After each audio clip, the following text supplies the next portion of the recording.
Bom dia a todos. Bom, então essa aula aqui é muito importante, sabe? E tem esses 3 elementos de volume que eu acho que vocês nunca viram em livro nenhum. Um amigo meu foi fazer um curso foi fazer um concurso para professor na área de informática. Aí ele estava muito inseguro, aí eu falei, quer que eu treine você para passar no concurso? Aí ele falou, se você puder me ajudar e tal. Aí eu falei assim, eu tenho que dar uma aula. Aí eu falei, dá uma aula de Windows. Aí, mas o Windows é um tema muito comum. Eu falei, não, eu tenho certeza que se pegar umas dicas de Windows comigo, você vai dar uma aula que ninguém ficou sabendo ainda. Porque o pessoal pouco usa esses recursos do Windows. Aí eu fui, treinei ele passou no concurso. Então, veja só, eu gosto de olhar detalhes que as pessoas nunca viram, né?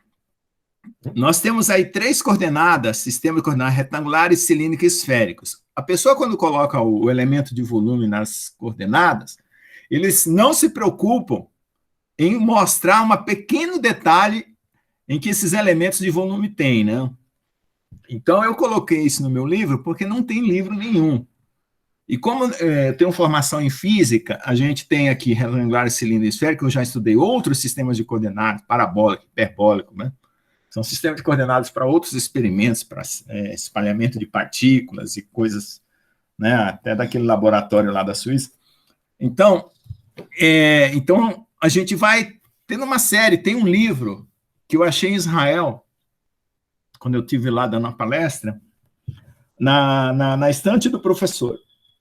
Era só sobre transformação e sistema de coordenadas, é um volume inteiro, de todo tipo de transformação, de derivada, de tudo. Aí eu peguei, anotei o nome do livro em inglês, né? Estava lá na sala do professor enquanto ele tinha saído, olhei na estantezinha dele lá, anotei o autor, a editora. Aí quando eu cheguei aqui no Brasil, saí procurando e não achei. Aí uns meninos da sala de aula falaram, não, professor, deixa que a gente procura para o senhor. Aí encontraram um livro em PDF, se vocês se interessar. É só a parte de geometria ligada à transformação, derivada, sistema de coordenada, matriz, é só isso aí. É tipo assim um handbook, né? Uma coisa que você pode deixar na sua biblioteca uma hora que você quiser fazer uma mudança de coordenadas, uma decomposição de vetores. E aí eles acharam uma edição um pouquinho mais antiga em PDF, não estava tão detalhada quanto aquela que eu tinha visto na estante do professor. Bom, então, nós vamos ver esses 3 sistemas de coordenadas e o círculo de Moore em 2 situações diferentes. Matriz cheia, né? E matriz... Deixa eu ligar o celular para eu acompanhar também aqui pelo celular, porque eu estou apresentando a tela. E o meu mouse não estava aparecendo.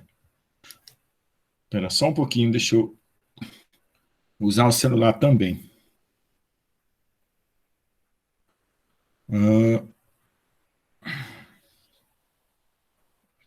Senão me perco aqui na hora de... Oh, meu Deus do céu. Agora foi. A hora que a gente está mais... Pois eu olho lá. Essa aqui.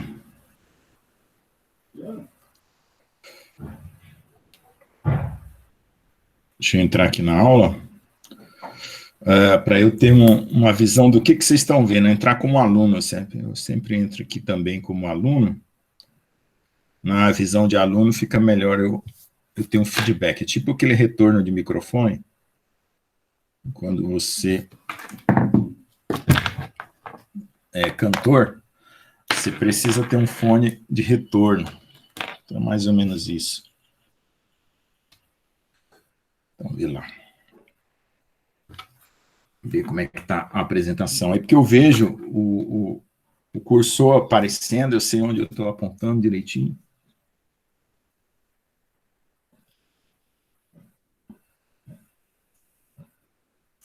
Então, vamos lá. Então, quando o sistema é retangular, um elemento é um cubo, né? Então, você aponta as 3 tensões normais, perpendicular às faces, porque vão formar a diagonal da sua matriz, tá? eu não coloquei, coloquei aqui, a diagonal da matriz. Os outros cisalhantes, né, eles se encontram no cantinho de cada elemento de volume aqui, eles vão fazer parte dos elementos fora da diagonal. Lembrando que o traço, que é a soma desses valores da diagonal, independente do sistema de coordenadas que você está mudando de um para o outro, para o mesmo problema, obviamente, ele se conserva, o determinante se conserva, o traço se conserva e o determinante dos menores também se conserva. Então, em coordenadas retangulares, nós temos essa configuração aqui. Em coordenadas cilíndricas, você faz uma fatia igual fatia de goiabada, aí corta, e você tem essa configuração. Lembrando que os índices são diferentes, né, porque as notações são diferentes. Você monta 3 matrizes, né, essa e essa, e na esférica você tira uma fatia de uma melancia, como se fosse aquela melancia redonda, corta, e tem esses vetores aqui. O interessante é lembrar que no limite infinitesimal todos se aproximam do cubo, né? Mas é como se você tivesse trabalhando com simulação, você teria que montar um elemento de volume para poder construir um corpo de determinada geometria baseado no seu elemento de volume, porque uma soma desses elementos vai constituir o corpo. Então, nas regiões retangulares, você faria um elemento finito com esse formato, em regiões cilíndricas, você faria um elemento finito com esse formato, em regiões esféricas, você faria um elemento finito com esse formato. Então, as coordenadas são x, y, z, ρ, θ, z, né? Z é uma coordenada idêntica ao z da outra sistema de coordenadas. R, θ, φ. Aqui são um raio e 2 ângulos. Aqui é um raio, um ângulo e uma coordenada, né, na cilíndrica. E na retangular são 3 coordenadas, não tem ângulo. Só tem ângulo na cilíndrica e na esférica. Lembrando que na cilíndrica só tem um ângulo, um é um raio, o outro é uma coordenada, e na esférica você tem 2 ângulos e um raio. E esse θ aqui, ele faz o mesmo papel do θ lá da cilíndrica, né? Se bem que as geometrias são diferentes, mas eles são análogos. Aí outra coisa que é importante falar dessa parte aqui, é que você tem essa notação, e quando você coloca os elementos explícitos, tá? Se você pegar um livro onde você consegue explicitar essas matrizes, elas vão ter senos, cossenos, né? E tanto essa quanto essa, tanto a cilíndrica quanto a esférica, e tem termos adicionais, né, que às vezes as pessoas esquecem, né? É como se a pessoa substituísse só na posiçãozinha aqui da retangular, fizesse uma correspondência bionívoca aqui com a cilíndrica com a esférica, mas na cilíndrica e esférica tem termos adicionais que somam no mesmo elemento da matriz a termos de soma, não são só números, tá? Então, isso é um detalhe importante, porque eu já vi, assim, problemas teóricos, né, em prova, os alunos esquecerem de olhar numa tabela, né, como é que decompõe isso, e esquecer dos termos adicionais. Bom, então o nosso problema é o seguinte: qualquer campo de tensão, ele está sendo definido por pontos distribuídos ao longo do corpo, né? Qualquer ponto aqui. Se o corpo tem geometria retangular, use coordenadas retangulares. Se tem geometria cilíndrica, use coordenadas cilíndricas. Se tem geometria esférica, use coordenadas esféricas. Por quê? Porque existe um teorema que, se você pegar e inverter essas coordenadas, o seu problema fica acoplado.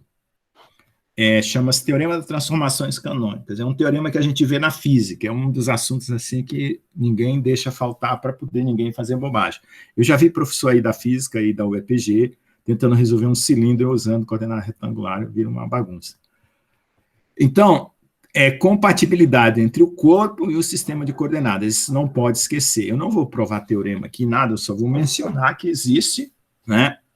E que as coordenadas no seu sistema compatível, elas se tornam independentes, ou também chamadas de desacopladas. Então, por isso, você tem segurança de que vai fazer um cálculo sem nenhum problema.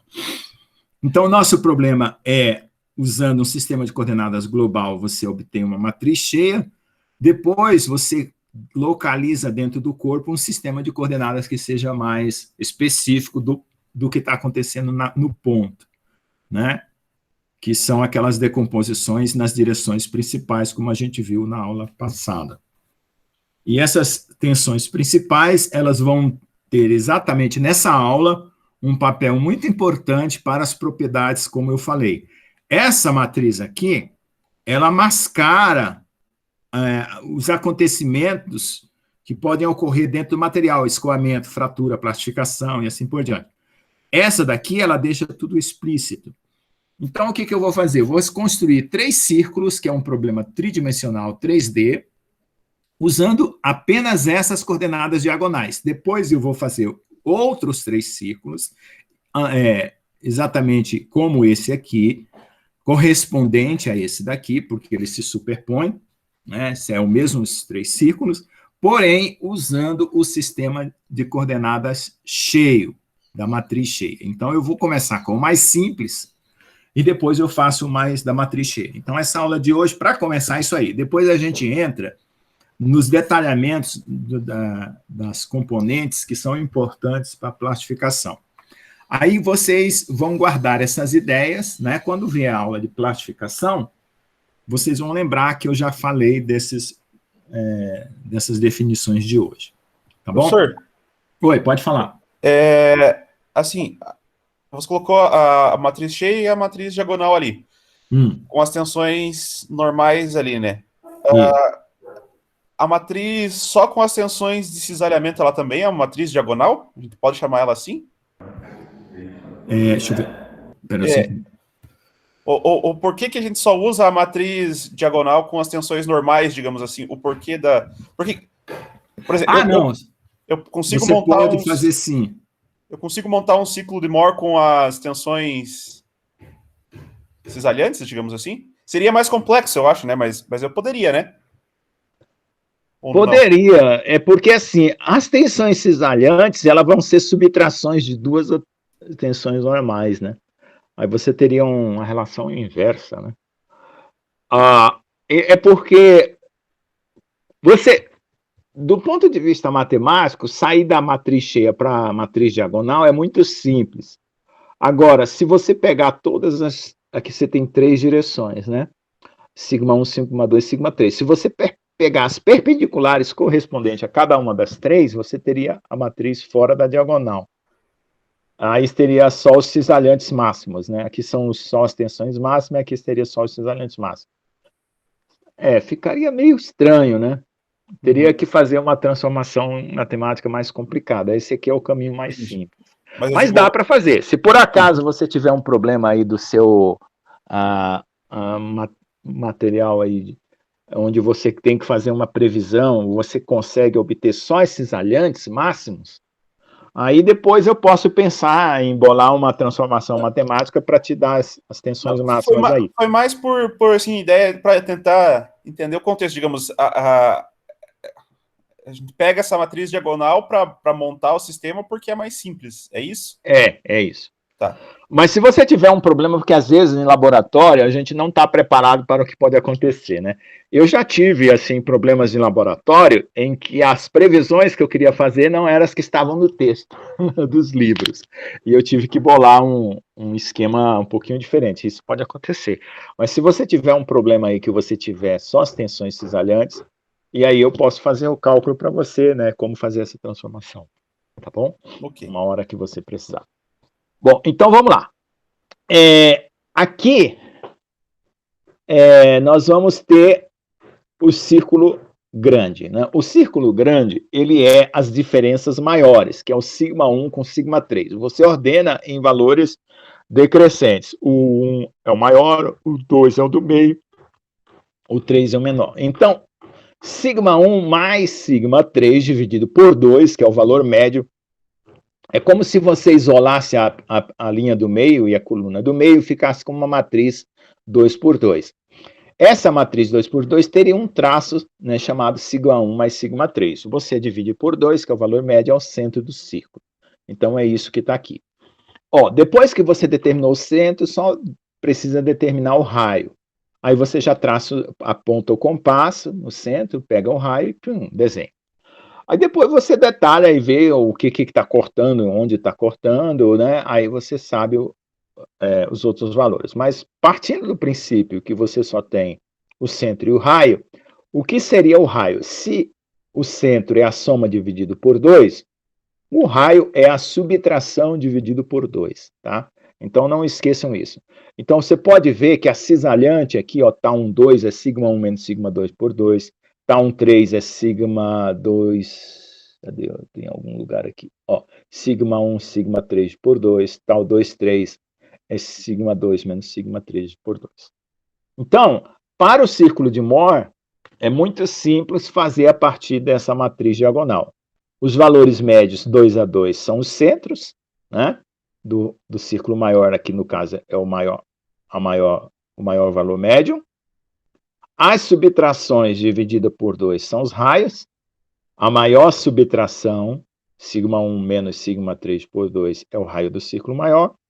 E, consequentemente, as outras situações, os círculos menores são dados pelas outras situações. Por exemplo, sigma 1 mais sigma 2 dividido por 2, ou sigma 2 mais sigma 3 dividido por 2. Esses aqui vão determinar dois outros centros, que estão esse aqui, sigma 1 mais sigma 2 dividido por 2, sigma 2, aliás, sigma 1 mais sigma 2 por 2 e sigma 2 mais sigma 3 dividido por 2. São esses dois centros. E os raios vai ser sigma 1 menos sigma 2 dividido por 2 e sigma 2 menos sigma 3 dividido por 2. Bom, dito isso, que esse círculo está colocado em um eixo em que você separa perpendicularmente as tensões normais das cisalhantes. Por quê? Porque nesse sistema de coordenadas, ele é muito específico que as tensões normais estão já em eixos independentes, ou seja, as cisalhantes sempre vão aparecer perpendicular às tensões normais, coisa que isso não acontecia no sistema cheio. Sempre o sistema cheio era uma mistura, né? Apesar de que você definia as tensões normais na diagonal, mas para o sistema de coordenadas que você estava usando, estava tudo certo, mas para o corpo, no interior do corpo, essa coisa não era tão objetiva assim como a gente tem aqui, tá certo? Bom, aí o que nós temos como é que eu uso esse círculo de Mohr? Esse círculo de Mohr vai ser o seguinte, você vai passar retas que passam pelo centro desses círculos com ângulos variados. Conforme esse ângulo variado, é a orientação do seu plano de interesse. Pode ser um plano cristalográfico, por exemplo, pode ser um plano qualquer. Simplesmente você orientou naquele plano. Então, essas retas que vão cortar esses círculos passando pelo centro, né, determinam os ângulos de visualização do seu problema, né, a orientação do seu elemento. Então, é como se eu pegasse um elementinho desse aqui, ou esse, e girasse ele em relação a um determinado ângulo, determinada orientação. Aí, por exemplo, num material onde você tem um campo de tensão definido, né, na ponta de uma trinca, numa região de plastificação e coisa do tipo que te interessa, você vai fazer o seguinte, você vai mapear em função da posição e do ângulo, né? Então, mais ou menos orientado, né, e mais ou menos afastado de um determinado ponto. Então, aqui, você faz, a partir de uma única matriz, né, considerando o material homogêneo, isotrópico, obviamente, você vai prever todo o campo de tensão, né, ao redor daquele ponto e numa vizinhança daquele ponto. Então, isso é importante, que um único dado fornece uma multiplicação de dados. Então, se você fizer uma medida experimental numa dada direção, você pode obter os valores em outras direções e também fazer lá a medida e confere se a matemática está batendo com o experimento, aí você se assegura de que qualquer outra previsão que você fizer também vai dar certo. Ok? Deixa eu ver aqui para frente o que eu fiz além dessas explicações. Eu só estava detalhando a mesma coisa que eu estou detalhando aqui agora, né? Aqui a questão da reta, né? Eu estou traçando aqui a reta pelo centro, porque essa reta, gente, ela pode acontecer nos 3 círculos, né? Vai depender do plano que você está interessado. Se você está interessado num plano que envolve sigma 1, sigma 2, sigma 2, sigma 3 ou sigma 1, sigma 3, tá? Mas o problema em si é tridimensional, é aquilo que eu falei. São 3 problemas bidimensionais ao mesmo tempo. Por isso que no desenvolvimento teórico, né, houve essa separação entre problemas bidimensionais de tensão plana e de deformação plana, porque a triaxilidade é uma coisa complicada. Bom, então, dito isso, vamos passar para o próximo quadro, que é a questão da matriz cheia, a mesmo círculo de Moore, construído agora com a matriz cheia. E aí, eu vou mostrar para vocês... Então, tá aqui, deixa eu ver se eu pego uma posição que eu estou fora do quadro, para eu não ficar na frente. Tá difícil, dessa vez parece que eu não quis sair da frente. Opa, tem uma posição bem aqui. Tá aqui. Bom. Tela inteira, né? Ok. Bom, então eu vou construir os 3.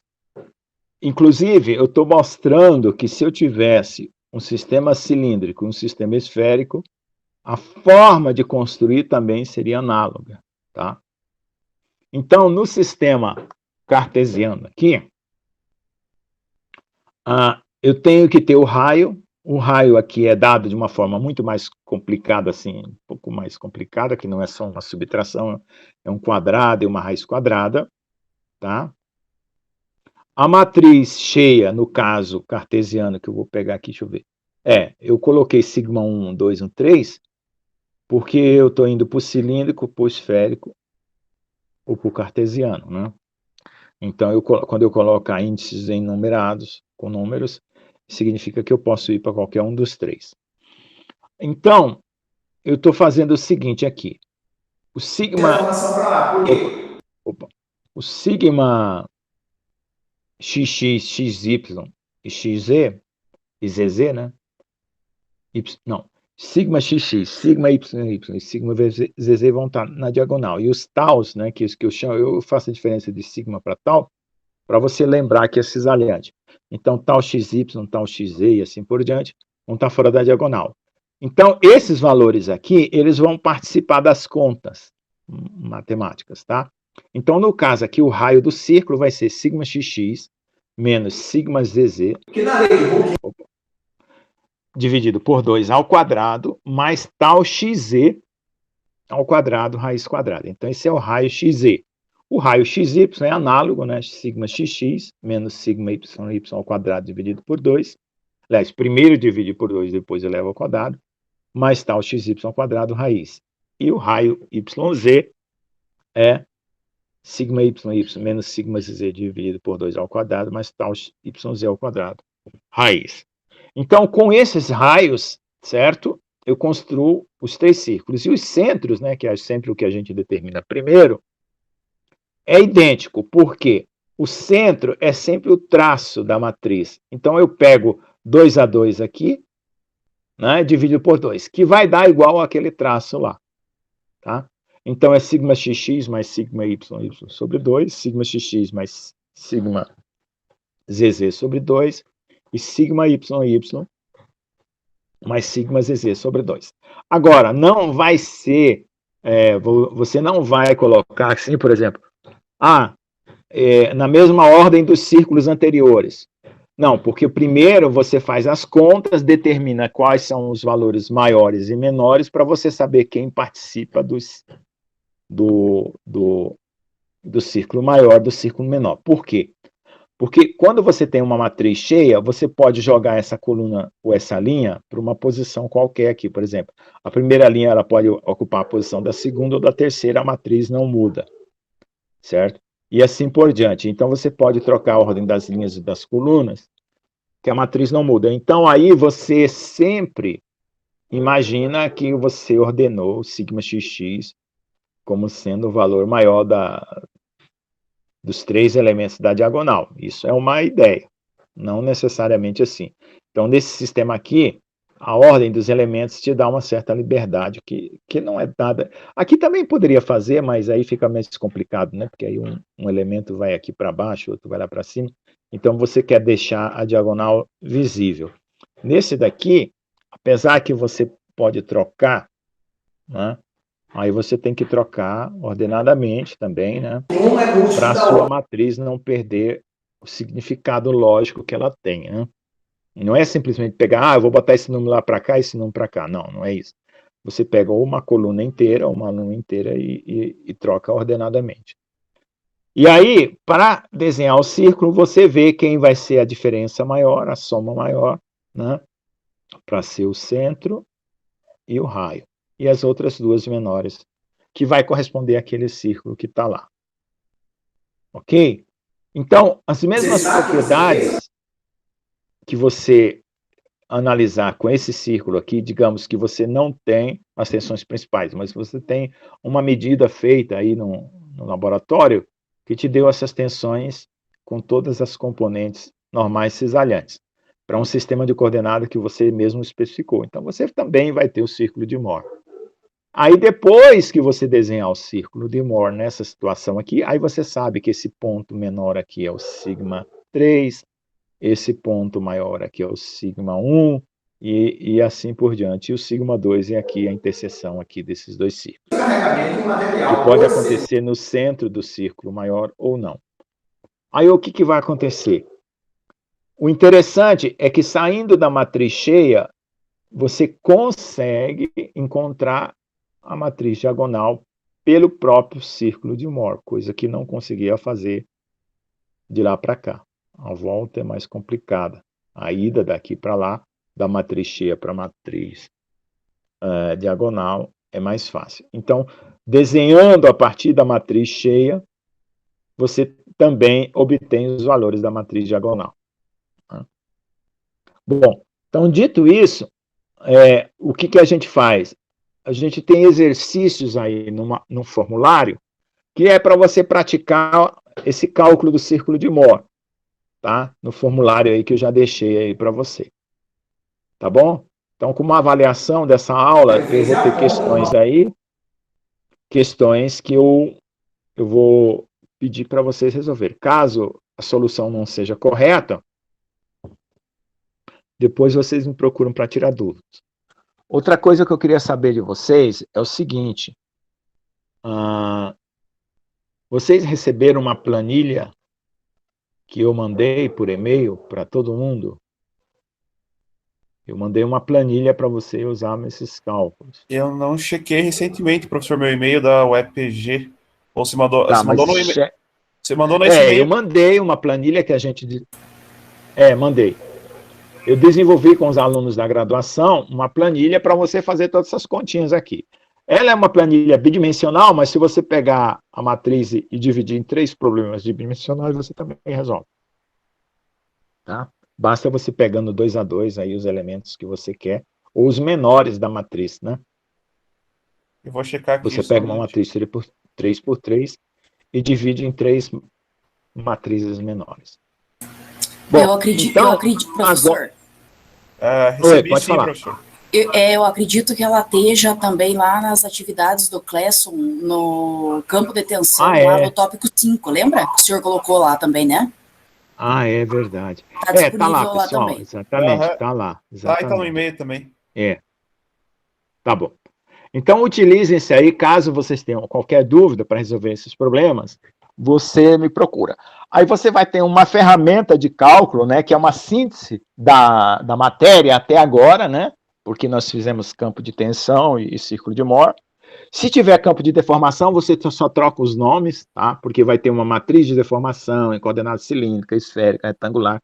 Então, uma síntese da matéria e uma ferramenta de trabalho. Isso aí vocês vão usar a vida inteira, tá? Desde que você seja um analisador de tensões, né? Certo? Se você tiver um problema com análise de tensão, você já vai usar essa planilha aí para a sua vida inteira, não se preocupe. É uma ferramenta aí, um software gratuito aí para vocês. Eu acho que eu vou orientar uns alunos aí que vai vir da informática para fazer mestrado com a gente. O professor Márcio está querendo fazer essa interação, que diz que tem muita gente boa lá na informática e que não sobe de nível para mestrado e doutorado porque não tem cursos para eles, né? Aí eles vão vir aqui para engenharia de materiais e nós vamos trabalhar com essas ferramentas de cálculo, com desenvolvimento de interface e software. Então, eu já tenho aí essa planilha aí, que ela acaba sendo uma ferramenta auxiliar, né? Uma calculadora auxiliar. Mas tem um mestrado que dá para fazer com curva J, sabe? E vai ser um mestrado muito bom. E eu posso orientar alunos de doutorado, que é um cálculo que eu gostaria de fazer, que não existe na literatura, é o seguinte: todos os ensaios de fratura, os campos de tensão para fatores de intensidade de tensão. Você tem uma peça, ela tem uma determinada geometria. Você abre um livro de mecânica de fratura, lá numa determinada página, tem todas as geometrias possíveis para uma fratura. Aí você calcula o fator de intensidade de tensão teórico. Esse cálculo, ele é feito apenas para casos estáticos. Não existe nenhuma previsão para casos dinâmicos. Na literatura mundial não existe. Então eu queria fazer um doutorado em cima de um bom aluno que gostasse de matemática e de ensaio, porque aí teria que fazer o cálculo e ir lá fazer uma montagem específica e verificar se as previsões foram realmente boas, né? Para essa publicação. Teve um cara que tentou fazer isso, mas eu acho que ele já estava mais velho, ele não conseguiu terminar, não sei se ele ainda está vivo, se chama Atiluri, é um dos caras aí bom da mecânica da fratura na Índia, porque o pessoal da Índia é muito bom a parte de mecânica da fratura. Então, ele tentou fazer algo, eu tenho até o material dele, é um artigo lá, é mais de 200 páginas, que eu vou usar como base para um possível doutorado. Eu tenho mais outros 3 assuntos de doutorado relacionados à fratura ou propriedades mecânicas.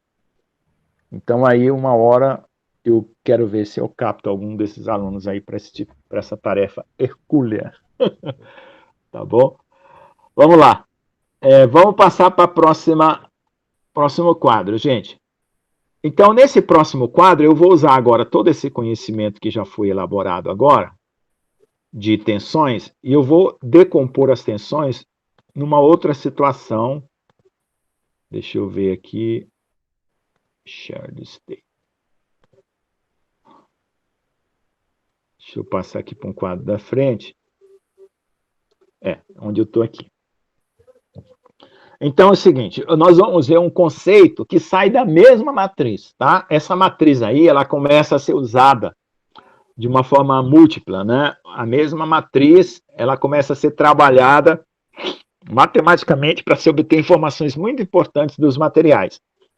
Então, aqui no lado esquerdo, eu coloco aqui a diferença entre tração, né, compressão, elementos na diagonal, né, que são trações e compressões, e elementos fora da diagonal, esquematizado aqui.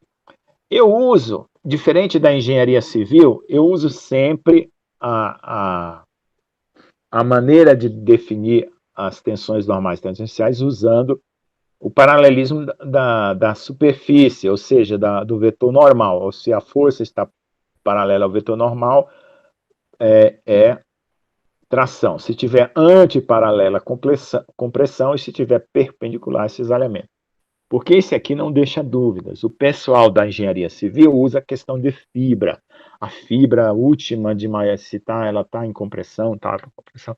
Isso é bom para vigas, né, em determinadas situações, mas do ponto de vista de elemento, no interior de um corpo, é melhor essa maneira de descobrir se a situação é de contração, compressão e cisalhamento. Bom, aqui eu estou fazendo aqui a análise apenas dos elementos da diagonal. O que eu estou tentando dizer assim? Quando você tem uma pressão, o que é uma pressão? Uma pressão é quando o corpo está sofrendo a mesma força ao redor da sua superfície, de mesmo valor, uniforme, né, ao redor dela. Então, para aquele ponto, obviamente, é claro que se tiver uma altura muito, muito grande, a pressão embaixo vai ser diferente da pressão em cima. Mas o que eu quero dizer com isso em termos matemáticos? Se você fizer o valor médio 1/3 da matriz cheia, que é sigma xx mais sigma y mais sigma z sobre 3, e fizer o valor médio de uma matriz de pressão, que no caso é P vezes a matriz de identidade, então ela fica sigma, sigma, sigma, só na diagonal, os valores vão ser o mesmo. O que eu quero dizer matematicamente e fisicamente com isso é o seguinte: quando você tem uma pressão que já está definida no interior de um fluido, por exemplo, ou de um corpo que está sob pressão isostática, como uma máquina isostática, onde você tem uma compactação isostática, as tensões vão se acomodar de forma que aquele tensor de tensões que antes tinha 3 tensões diferentes, a própria geometria e a própria montagem do teu equipamento vai se acomodar de tal forma que a pressão a ser definida é o valor médio das pressões que antigamente estavam diferenciadas, certo? É isso que a matemática diz a respeito da prática. É mais ou menos como se fosse um equilíbrio térmico, né? O que acontece quando você coloca 2 corpos? A temperatura final é o equilíbrio, temperatura de equilíbrio entre as duas temperaturas que você encostou, né? T1 mais T2, então vai ter uma posição, se o calor específico for o mesmo, você tem o valor médio entre as duas temperaturas. Se o calor específico for maior ou menor, aí tem uma média ponderada. É isso que acontece com o equilíbrio térmico. Então, nesse caso de equilíbrio de pressão, o que acontece? É mais ou menos a mesma coisa, a ideia é a mesma. Você vai ter um valor médio de equilíbrio final para a posição isostática a ser atingida, que é dada por 1/3 das 3 tensões diagonais. Tá bom? Então, esse é um dado importante, porque, de repente, você tem uma previsão, né, de um artigo, de que você está lendo e você está trabalhando com uma pressão isostática no ambiente, ou mesmo você está trabalhando com um fluido, aí você fala assim, poxa vida, eu vou fazer esse ensaio, mas eu não sei qual é a pressão máxima que precisa ser atingida aqui, né? Aí que já aconteceu de eu estragar até um experimento porque eu não fiz esse tipo de previsão. Então, aí você, se você tiver dados da literatura ou uma informação técnica como essa, de uma matriz, de uma dada situação de cisalhante ou não, e você consegue dizer, eu posso elevar essa pressão e ela vai chegar ao valor médio tal, né? Eu já trabalhei com temperatura e pressão ao mesmo tempo, e uma coisa que é interessante é que quando você trabalha com transformação de materiais, você quer obter determinada fase num ensaio, onde você vai elevar a temperatura e a pressão junto, o diagrama de fase, esses que estão nos livros, é sempre para a temperatura do ambiente, né? É claro que a temperatura varia lá, mas a pressão que você está olhando para aquele diagrama de fase de temperatura e composição, temperatura em função da composição, né, de uma liga AB, aquela pressão é pressão ambiente, tá? Desses diagramas de fase que tem no Callister. Então, o que acontece? Quando você tem uma pressão ambiente diferente, os diagramas de fase não valem. Aqueles diagramas de fase ali do Callister não valem, tá? Então, quando eu era aluno de iniciação... Pode falar. Quando eu era aluno... fale. Abri sem querer o microfone aqui, desculpa. Tá. Quando eu era aluno de iniciação científica, o professor, meu orientador, preparou um material muito importante para eu fazer um ensaio lá no Instituto Militar de Tecnologia. E era um ensaio com pressão e temperatura. E eu, por inocência, achava que todo aquele diagrama de fase do Callister lá valia para as pressões elevadas, né? Aí eu fiz a previsão da composição da liga, que eu ia obter com ensaios de temperatura e pressão. Aí eu falei, eu coloco tal e tal composição e tal temperatura e eu vou obter o material. Que nada. Fiz o experimento, perdi a peça, porque era uma peça que se desse certo, dava para usar mais de uma vez. O diagrama de fase para aquela pressão era diferente, e eu perdi o material e perdi a peça. Né? Foi um gasto aí de quase, na época, aí uns 5 mil reais, só para fazer esse ensaio. Então, são coisas que a gente precisa avisar os alunos, né, em determinadas situações. Olha, isso aqui vale para condições normais, temperatura e pressão. Se mudar a pressão, você tem que calcular. Então, tem o professor que foi aluno nosso, agora trabalha no Instituto Max Planck. Ele vai dar um curso de previsões de quantidades termodinâmicas, né, dos materiais, de cálculos, tá? Diagramas de fase. Então, certamente, esse software que ele vai usar aí vai ter a opção de dizer qual pressão aquele diagrama de fase está sendo previsto. Tá bom?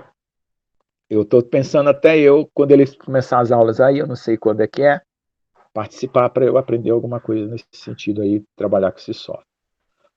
Bom, vamos ver aqui para frente o quadro, o que eu estou explicando. Bom, agora, acho que eu pulei, né? Apaguei aqui, deixa eu ver onde eu estava. Eu estava com esse quadro, apaguei aqui e passei para esse outro aqui. Bom, vamos lá. Bom, deixa eu ver. Então, o que eu vou fazer? Eu vou ter que encontrar esse tensor desviatório. Né? Eu fiz essa tradução, né, deviator, tensor em inglês, né?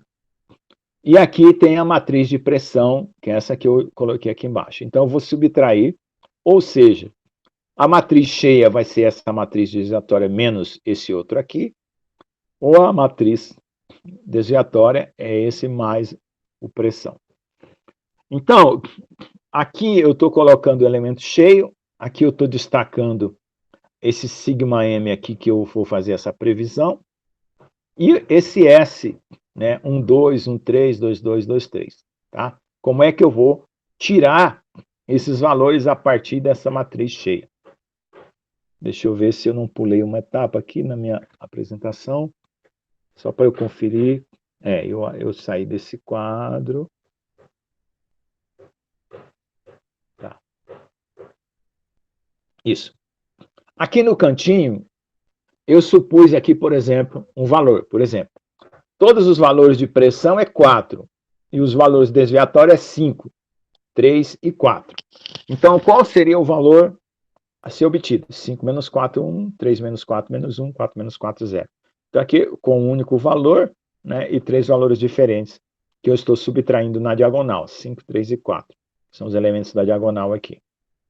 Então, esse valor, P aqui, quando você não sabe determinar, ele é 1/3 do valor médio. Então, eu pego os elementos da diagonal, né, e subtraio 1/3 do valor médio aqui.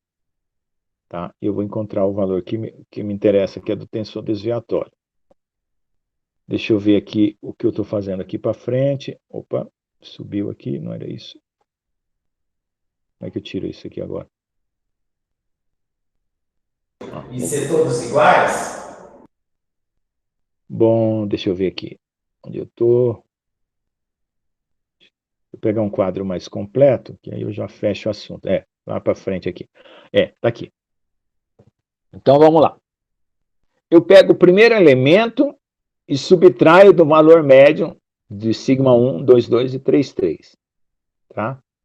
1/3 desse valor subtrai do primeiro elemento. Então, eu vou obter o S11. Eu pego o segundo elemento aqui da diagonal, tá? Estou andando pela diagonal. Eu somo sigma 1, sigma 2, 2, sigma 3, 3, dividido por 3 e subtraio do segundo elemento. E assim eu faço também com o terceiro elemento. Então, essa nova matriz, tá? Ela vai ter, ele chama de desvio de pressão, né? Desvio de tensão. Com esse valor aqui, que seria, né, se fosse uma pressão uniforme, bastava subtrair a pressão de todos os elementos da diagonal. Mas como aqui o tensor está distribuído em 3 valores, então é o valor médio. Então, essa nossa nova matriz, ela vai ter esses elementos da diagonal, S1, S2, 2, S3, 3, e os elementos fora da diagonal se conservam. Tá? E essa matriz nova é chamada de tensor desviatório. Tensor porque é uma matriz, né? Assim como era o tensor anteriormente, né? Tensor das tensões, né? E assim por diante. Então, aqui você pode chamar de P ou sigma M, né? P ou sigma M. Então, aqui eu chamei de sigma M para diferenciar o caso que o P é quando tiver todo mundo igual. Tá? Então, esses valores vão ser correspondentes. Então, aqui a matriz sigma ficou a matriz desviatória mais o valor médio, multiplicado pela matriz de identidade, aqui é um 1 dentro de uma matriz, para lembrar que é a matriz de identidade. Né? Então, você tem o desviatório, que é a subtração, né, como foi feito aqui, ou a matriz cheia, como a soma. Então, você ou subtrai ou soma, né, se você vai de um para o outro. Então, se você já tiver o tensor desviatório, você obtém a matriz cheia e vice-versa. Aí, para que vai servir isso? Olha lá, que interessante. Pode falar. Qual que é o significado físico desse tensor desviatório? É isso que eu vou falar agora. Tá. Exatamente isso aí. Então, veja só. Esse tensor desviatório, ele está fazendo o seguinte. Ele está tirando toda a uniformidade de pressão que pode existir no material, certo? Ou seja, o material ele vai ficar com tensões que vão determinar, como é que eu posso dizer? Você veja só, toda a matriz, quando ela é cheia, ela está escondido dentro dos valores uma pressão que está isostática. É um nível comum de pressão que está em todos os pontos. Todos os pontos têm um nível comum de pressão. Então, quando eu subtraio o valor médio, eu estou tirando toda a isostaticidade desse nível de pressão do material. Matematicamente, isso eu consigo fazer. É claro que fisicamente não. Não é? Porque vai depender do que está acontecendo no experimento.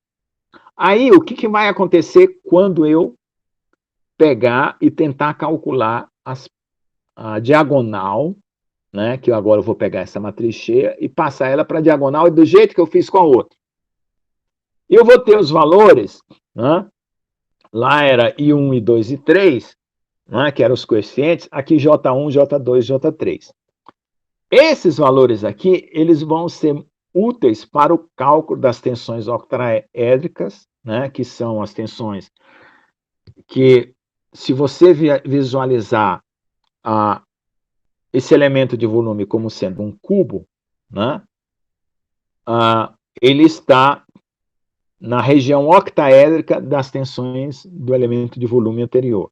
É como se você tivesse uma célula cúbica e tem uma célula torcida dentro, que é a célula dos pontos octaédricos, né? Você pega lá a célula cúbica unitária, né? Você pega uma célula cúbica unitária, então os pontos retorcidos nas regiões octaédricas, né? Você tem a célula octaédrica da célula cúbica.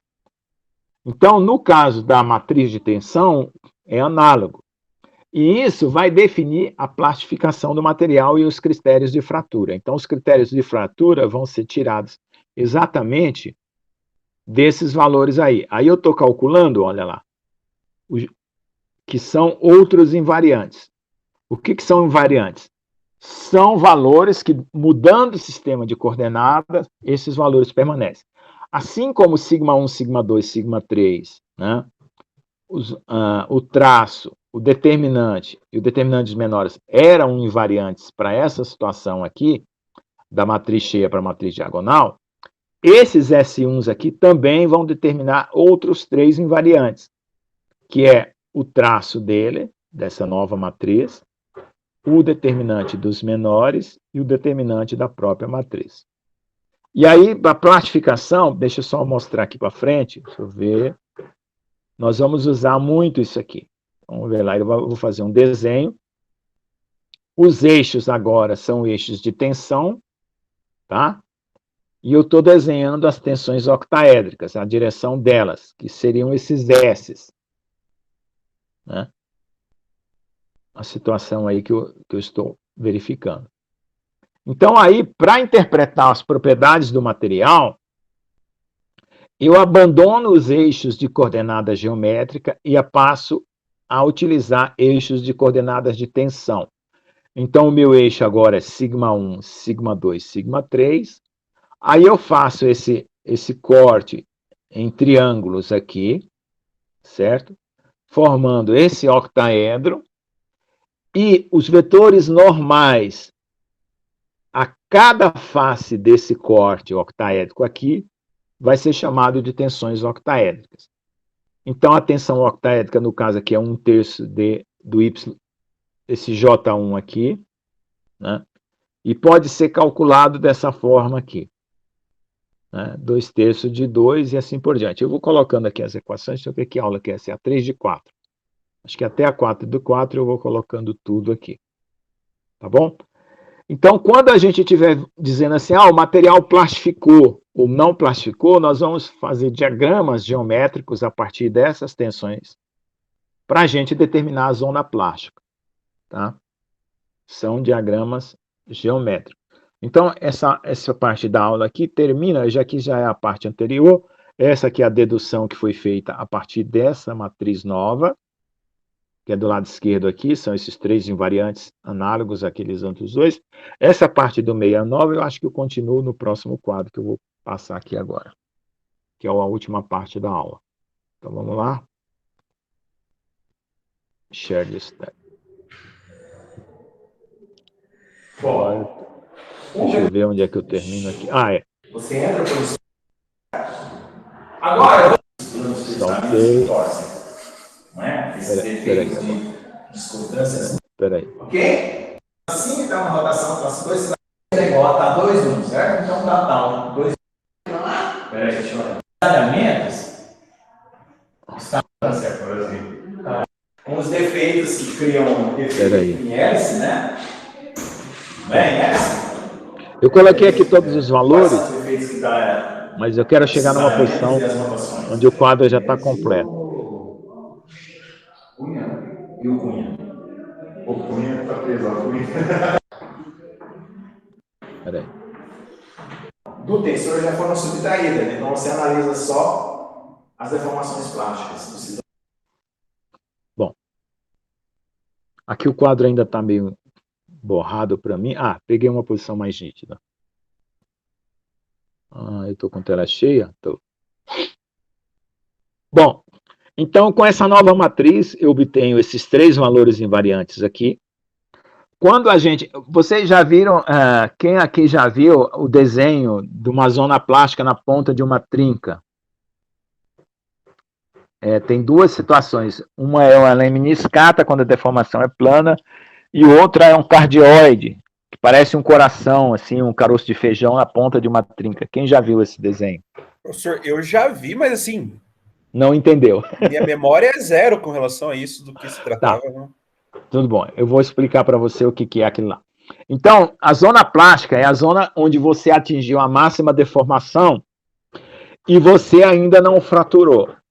O que acontece? Na teoria elástica, nós vamos ver depois, na teoria elástica você vai deformando infinitamente.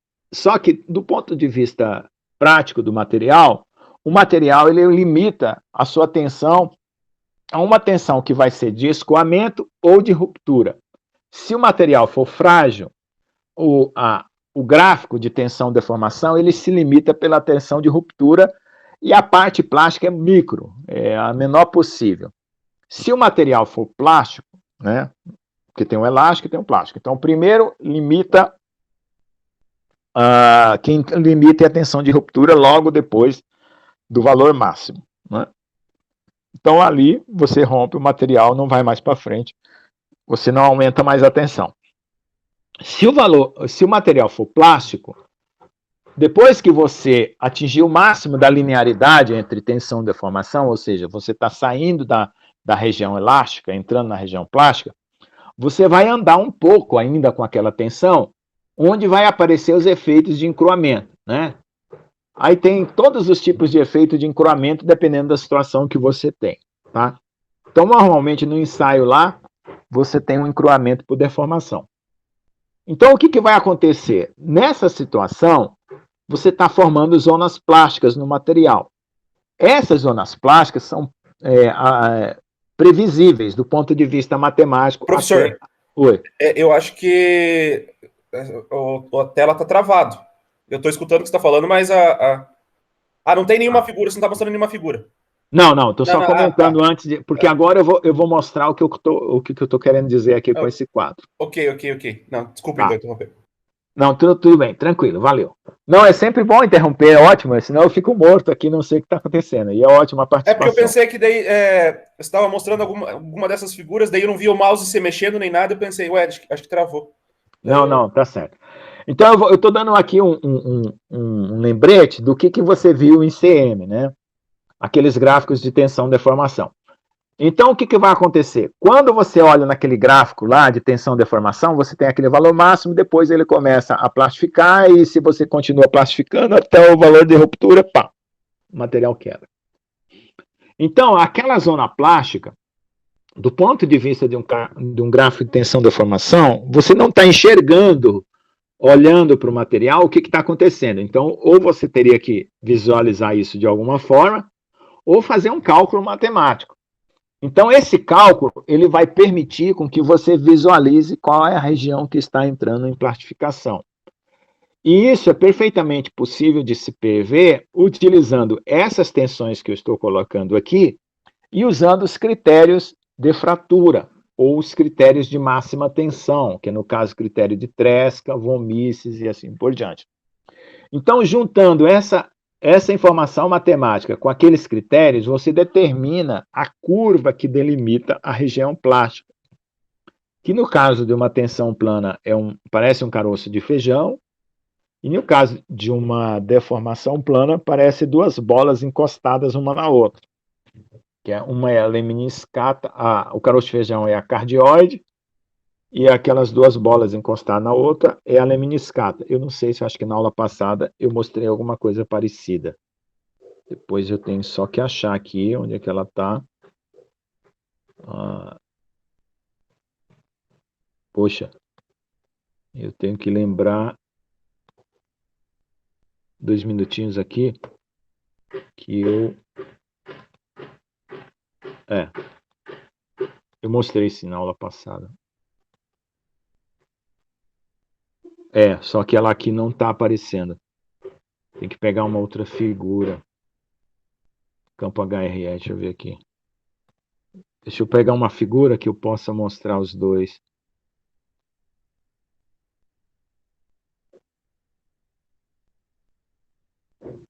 Aqui está só um desenho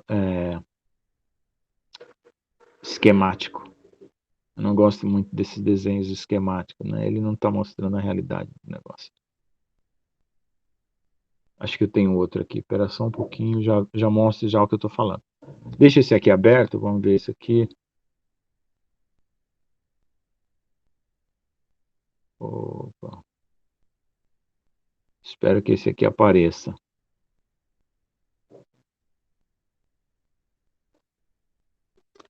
Não.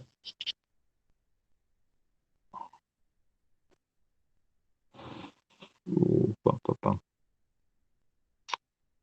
2 minutinhos, deixa eu ver se eu acho aqui uma figura que seja... Bom, essa parte aqui, chapter 3. Vamos ver aqui. Esse aqui eu estou calculando. Espera aí, deixa eu ver se tem aqui. Melhor mostrar uma figura. E se eu achar ela, eu já projeto para vocês. Não. Eu acho que essa aqui dá para projetar, embora não tenha a figura como eu gostaria de mostrar. Então, vou projetar aqui, vou sair dessa tela aqui agora. Para poder ilustrar o que eu estou falando, eu vou projetar uma outra tela. Eu acho que é importante aqui. Uma janela. Então, na aula passada, a gente viu essa diferença entre tensão plana e deformação plana. Então, aqui na frente da trinca, você pode desenhar uma região Aqui está colocando só as tensões máximas, tá? Mas você pode desenhar essa região aqui tridimensional, tanto para deformação plana como para tensão plana. Para tensão plana é um cardioide e para deformação plana é uma lemniscata. E eu vou encontrar aqui, deixa eu ver se eu acho aqui, um valor.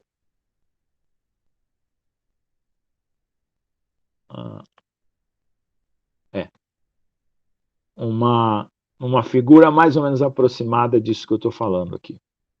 Vamos ver se eu acho aqui. Bom, então quando você estiver fraturando o material aqui, começa com uma zona plástica aqui pequenininha, ela vai crescer, né, devido ao carregamento. Aí você tem os fenômenos de ductilidade, quando você rompe o material, né, ou fragilidade, né, que no caso aqui, a ductilidade forma esse copinho aqui, ó, tá? Por causa da coalescência que vai existir ali. Aí o que vai acontecer? Espera aí. Aqui é o círculo de Moore para desenhar um círculo de Moore para esse estado de tensão, esse outro estado de tensão. Esse estado de tensão representado. Não, mas não é isso que eu quero mostrar. Vamos ver aqui se eu tenho uma coisa mais para exemplificar. Bom, a zona plástica na frente da trinca, aqui ele coloca um círculo, né? Mas ele vai ser 2 círculos, um em cima do outro. Aqui ele só coloca aqui como esquema. E vai depender da espessura, o valor do fator de intensidade de tensão, que vai saturar para um valor constante que a gente vai chamar de K1C. Aí ele calcula aqui o raio da zona plástica, a partir do qual... Isso aqui depois eu explico com detalhe como é que você determina isso aqui. Porque a previsão teórica é de uma tensão infinita na ponta da trinca, mas não existe isso na prática. Então o material ele vai fazer um corte. Ele vai falar, não, você não vai crescer essa tensão do jeito que você quer, você vai crescer até esse valor. A partir desse valor, a tensão se arrasta, né? Aí daí o material ou aumenta a zona plástica ou fratura. É isso que acontece. Mas deixa eu ver se eu encontro uma figurinha um pouquinho melhor para exemplificar. Ó. Aí aqui, ó, é aquela tal história do fator de intensidade de tensão, tensão plana, deformação plana. Em deformação plana, o valor tende a saturação aqui de um valor limite aqui, que determina uma propriedade, tá? Para a fratura, K1C. Então, é mais ou menos isso aqui. Bom, então essa zona plástica, ela está bem pequenininha aqui, ela começa a crescer, crescer, crescer, até colapsar o material, tá? Então, significa que o material, ele tem uma grande capacidade de plastificação, então a ruptura só vai acontecer a partir dessa plastificação completa. Mas existem materiais que desenvolvem a zona plástica até um determinado ponto e depois disso começa a ruptura. Então, essa zona plástica aqui, o formato geométrico dela, que embora não está aqui, está só esquemático, é previsível a partir daquele quadro de tensões que eu estava mostrando lá. Como aqui não tem nenhuma das figuras que eu queria mostrar, eu vou ficar só com o esquema. Eu devia ter preparado essa figura antes, né? Bom, então terminou esse aqui, deixa eu ver. Vamos voltar lá. Se eu tivesse aqui em algum lugar, eu acho que eu tenho, deixa eu ver, algum capítulo desse de fratura aqui. Deixa eu ver se eu tenho aqui em algum capítulo de fratura, eu já abro aqui, mostro para vocês.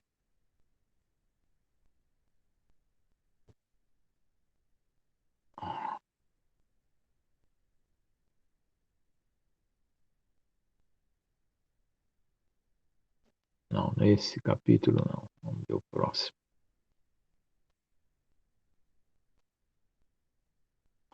Capítulo 2. Talvez nesse aqui eu tenha.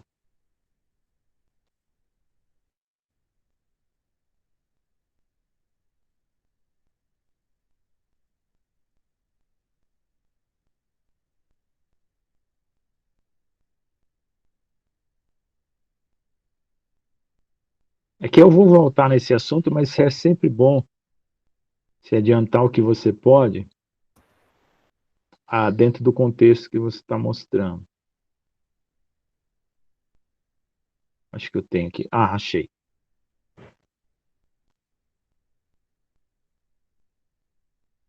Achei aqui uma figura. Vou mostrar aqui. Então, essa janela aqui. Deixa eu apresentar agora essa janela.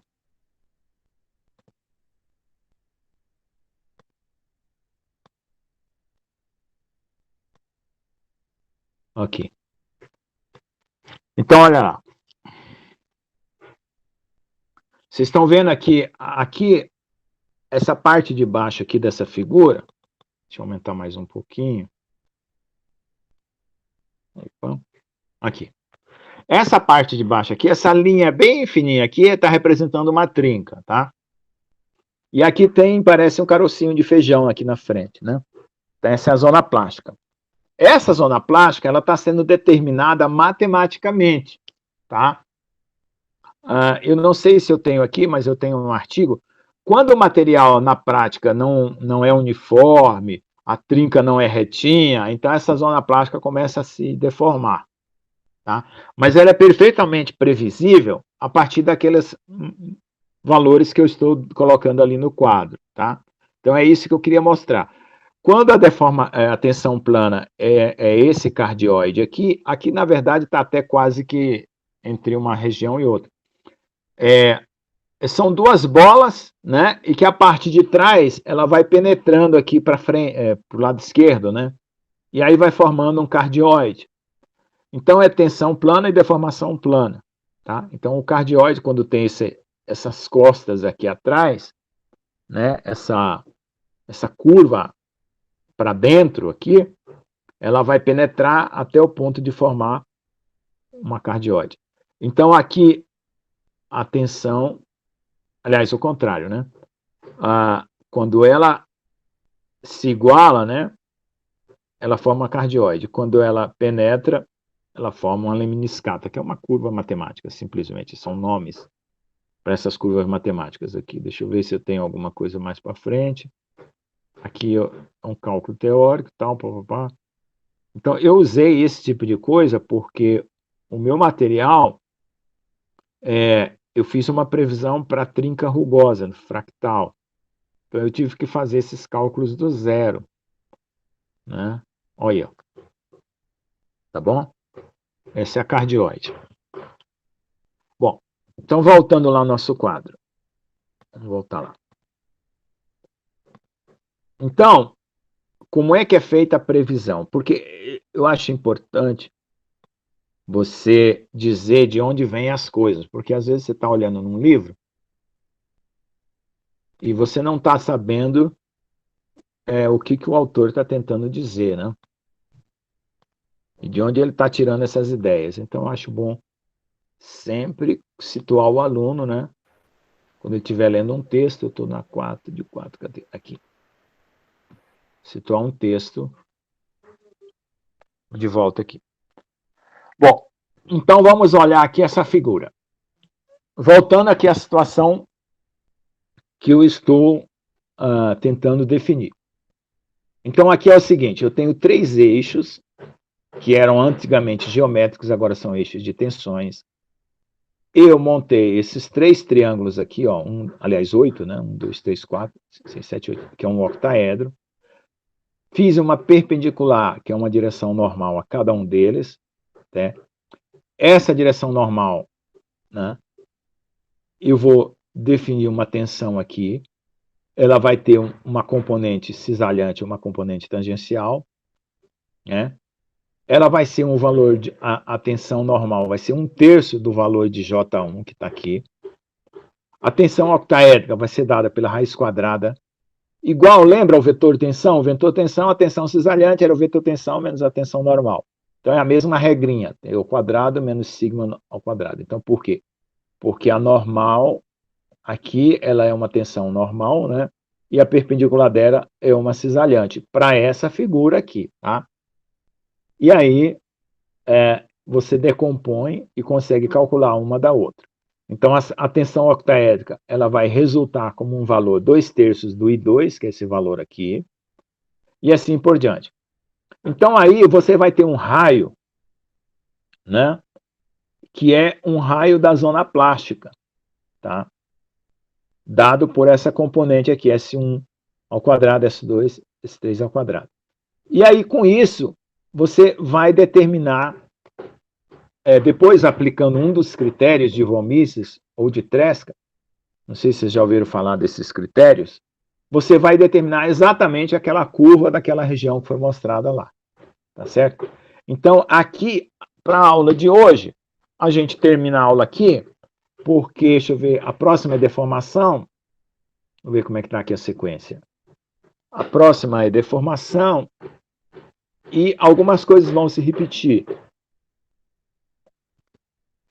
Campo de tensão, então essa parte de campo... Deixa eu ver aqui, eu estou com a aula 8ª, tá? E aí, eu vou entrar na elasticidade, e eu só vou retomar esse assunto de tensões octaédricas no capítulo 8 da plasticidade. Mas como ele se relacionava com tensão, eu já dei ele lá, aqui, né? Então, eu poderia ter deixado essa parte de desviatório e tudo lá para a plasticidade. Mas como já estava dentro do contexto, eu dei ele aqui. Mas eu vou retomar ele lá. Tá bom? Então, vocês só vão guardar essas informações aqui. Que você, a partir do tensor das tensões, você obtém um novo tensor, chamado tensor desviatório. Você diagonaliza ele. Se você diagonaliza, você também tem um novo círculo de Mohr. Tudo que é matriz que você conseguir diagonalizar, você tem um círculo de Mohr. Até para momento de inércia, né? Você tem círculo de Mohr. Então, você vai ter um círculo de Mohr, vai determinar as tensões, né? Vai determinar esses valores, né? Que é o valor médio aqui, vai determinar calcular esse determinante dos menores dessa matriz e assim por diante. E isso vai significar quantidades importantes para a plastificação que nós vamos retomar depois, tá? Aqui tem um ângulo, que é um cosseno de θ raiz de 3 sobre 2, S1 sobre a raiz de J2, que é chamado de ângulo crítico, tá? Depois também a gente vai ver isso aqui lá nos critérios de fratura, tá certo? Não sei se vocês já viram um ensaio de compressão. O ensaio de compressão, quando você comprime o material, ele cisalha a 45 graus. Alguém já viu isso aí? Para cerâmica, né, professor? Para metal, ele dá uma isso, Então, esse ângulo crítico aqui é exatamente isso aí, tá? Para cerâmica você determina 45 graus, para metal você vai determinar por esses valores aqui que eu acabei de mostrar. Mas é bem isso mesmo, tá? Mas, exatamente. Digamos assim, isso que a gente aprende na graduação também, né, professor? O porquê que a cerâmica trinca a 45 graus é porque onde vai estar as tensões normais máximas, né? A 45. Isso. E como o metal se deforma por tensão cisaliante, aí ele vai... Não é 45 graus. Ela é a... a interpretação é essa aí. Só que eu estou querendo dizer que além dessa interpretação aí, que é uma interpretação qualitativa, você consegue determinar os valores. Sim, tá? sim. Uhum. Então, vamos supor aí que o trabalho experimental de vocês seria a determinação do campo de tensão num problema aí, sei lá, de soldagem, num problema de sei lá, cada um aí vai ter um problema que possa se relacionar com mecânica, né, propriedade mecânica. Vamos supor que cada um apareça para mim lá e falar, professor, eu determinei aqui meu material, eu fiz um ensaio de tensão, e eu obtive as tensões normais, tensões tangenciais para esse mapeamento aqui em redor desse grão, em redor dessa trinca, em redor dessa solda, e assim por diante, né? Ou então esse novo método que vocês estão trabalhando com o professor André.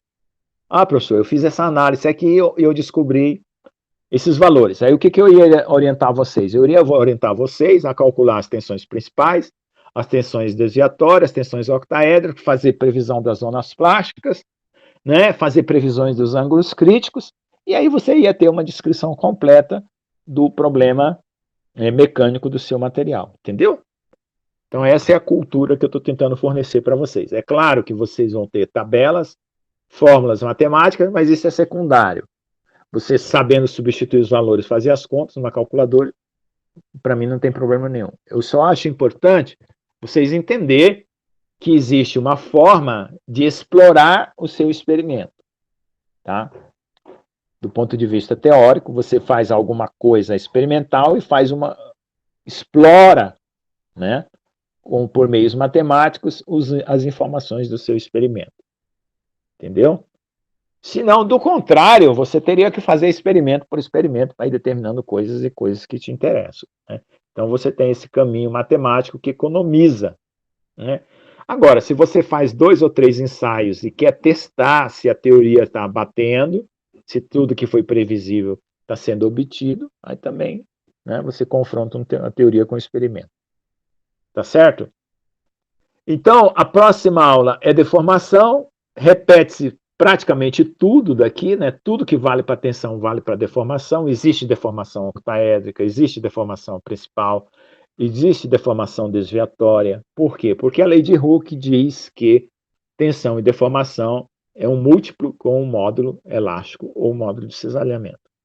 Tá?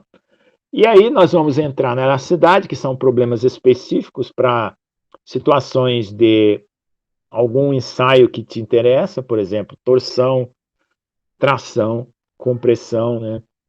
Flexão, né?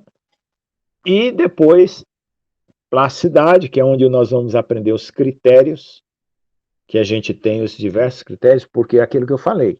Fratura e plasticidade é um universo de coisas, ou seja, não existe um único critério de fratura e não existe um único critério de plastificação.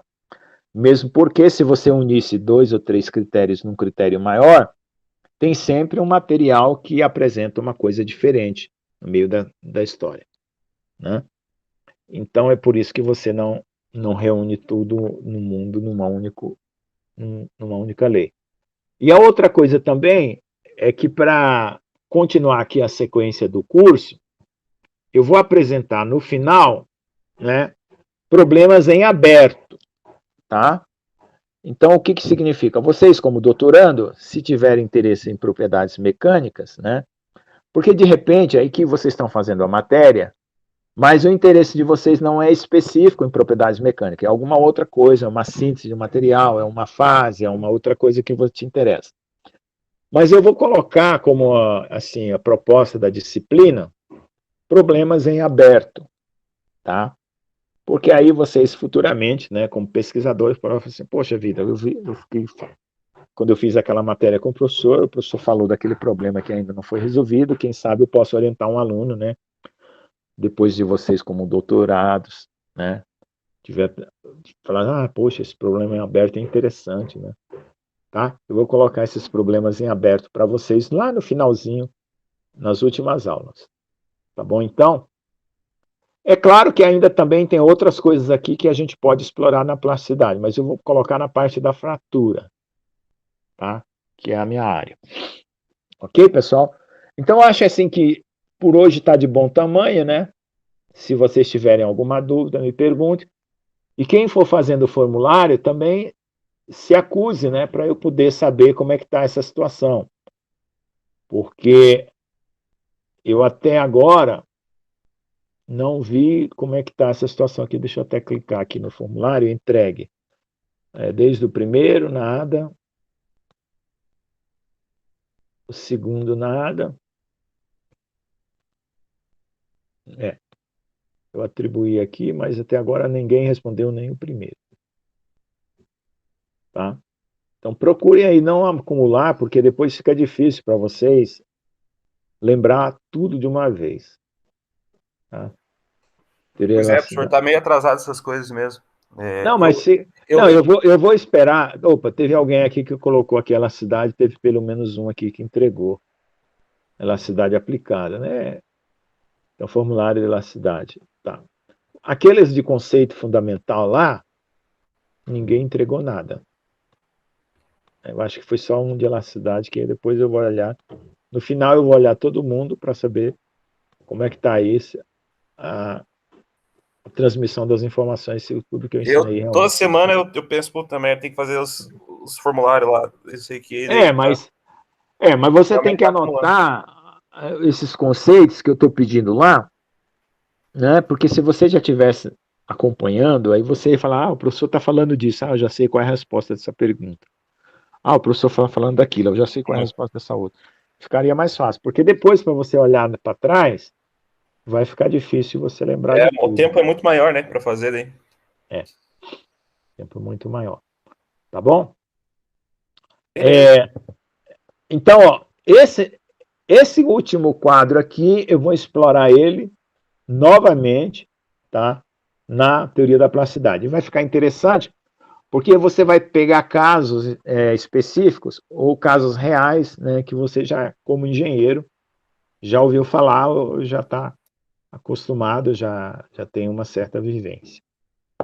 Tá bom? Então, a minha filosofia aqui é o seguinte, dar para vocês ferramentas de trabalho que vocês possam explorar os seus resultados, né? Fez um ensaio, fez uma medida, fez alguma coisa, o que eu posso obter além, né, por meio dessa disciplina, como um resultado para que seja importante, obviamente, né, para fazer as previsões. Tá? Aqui embaixo, eu coloquei aqui, ó, as tensões médias batem com as tensões octaédricas, tá? Tensão normal octaédrica. Um outro dado importante aqui. E assim por diante, né? Tá bom? Beleza, professor. Tá ótimo, professor. Viu? Qualquer situação aí que vocês precisarem de ajuda, né? Qualquer situação constrangedora e tal, qualquer coisa que vocês não entenderem, pode comunicar comigo, né? Ou manda por e-mail, ou se manifesta aqui, e a gente vê o que pode fazer. Como eu sempre repito, não se preocupe em decorar nada, saber essas equações, é muita matemática. Entenda o encadeamento das ideias, de onde está vindo e para onde está levando. Essa história, né? Como se você estivesse contando uma história. Entenda o assunto da história sem se preocupar com esses detalhes. Por quê?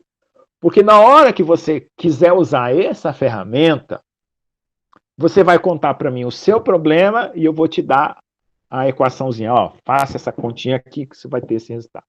Tá bom? Eu não vou fazer essa cobrança porque isso é uma questão de formação minha. Não é? Eu sou um pesquisador da área teórica e da área experimental, então eu não estou aqui para cobrar o mesmo nível de vocês. Eu só quero que vocês saibam a realidade de uma situação que pode ser usada por vocês. Tá certo? É só isso que eu espero para essa disciplina. E uma compreensão mínima, né? Tanto que as perguntas são mais conceituais. Aqui eu coloquei um cálculo lá. Tá? Ok. Tá bom? Vamos... Valeu, então. Valeu. Eu vou aqui parar até para a semana que vem. A semana que vem a gente vê umas coisas bem interessantes de deformação e vai entrar nos dois últimos problemas práticos, né? Que é plasticidade e fratura. Tá bom? Beleza. Obrigado a todos. Valeu. Ótimo, professor. Muito obrigado. Bom dia. Bom dia para vocês também.